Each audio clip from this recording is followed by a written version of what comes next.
Throughout history, those who have actively sought to defy God have always persecuted and ultimately killed those who exclusively represent God's light and their followers. But how does God respond to this?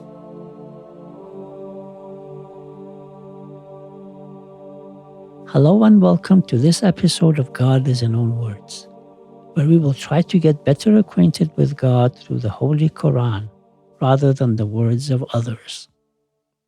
It's the 10th day of the month of God's feast. We will recite verse 32 of Surah At-Tawbah. يريدون أن يطفئوا نور الله بأفواههم ويأبى الله إلا أن يتم نوره ولو كره الكافرون. They want to put out the light of God with their mouths, but God wants nothing but to fully manifest His light, even if the deniers dislike it. The concept of the light of God is familiar to us. One of the verses we have heard many times is the verse of light in Surah An-Nur. Allahu nuru as-samawati wal-ard, mathalu nurihi kamishkatin fiha misbah, to the end of the verse. God, the light of the heavens and the earth. This verse, according to our narrations, is making references to Lady Fatima az-Zahra, Salamullah alayha, and the Ahlul Bayt alayhimus salam. And subsequent verses speak of men whom neither business nor trade distracts from the remembrance of God.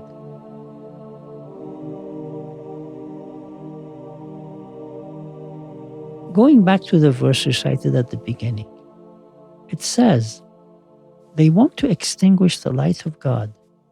This implies that God's light must be something that a group of people can intend to put out.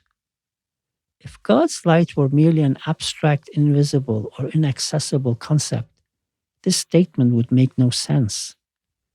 The end of the verse makes it clear that the disbelievers or deniers are the ones intent on this. They want to extinguish the light of God. In reality, they want to extinguish the representations of God's light, the specific individuals God has appointed, and their teachings. How do they try to put out the light of God? A quick look at history will show that there were people who constantly confronted and persecuted the Ahlul Bayt. Even when they were not living in this world anymore, their enemies would try to eradicate their legacy, anything that would remind people of them. But the question still remains, how do they try to put out the light of God? بِأَفْوَاهِهِمْ, with their mouths, with their words. They say the status attributed to the Ahlul Bayt is not true, that them representing God's light is not as they claim. وَيَأْبَى اللَّهُ, no, God will not allow it. إِلَّا أَن يُتِمَّ نُورَهُ, rather, He will fully manifest His light.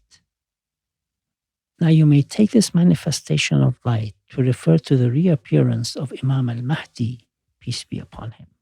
You can also take it to mean the manifestation of that light in the hearts of the believers. Both explanations are found in narrations and commentaries. We have a similar verse in Surah As-Saf.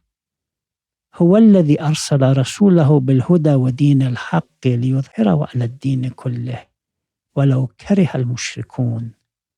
He is the one who sent His messenger with the guidance and the true religion to make it prevail over all religions, even if those ascribing partners to God dislike it.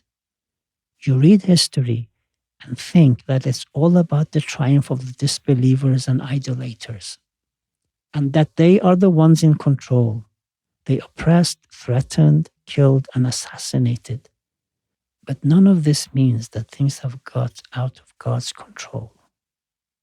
The animosity and persecution that was and still is to this day shown towards Imam Ali alayhi salam, toward the Ahlul Bayt, toward the Shia, it shouldn't shake your faith.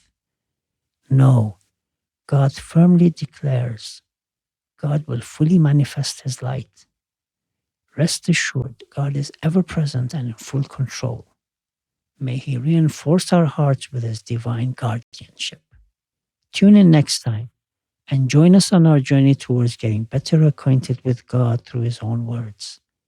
Insha'Allah, He Himself will lead us to the right path.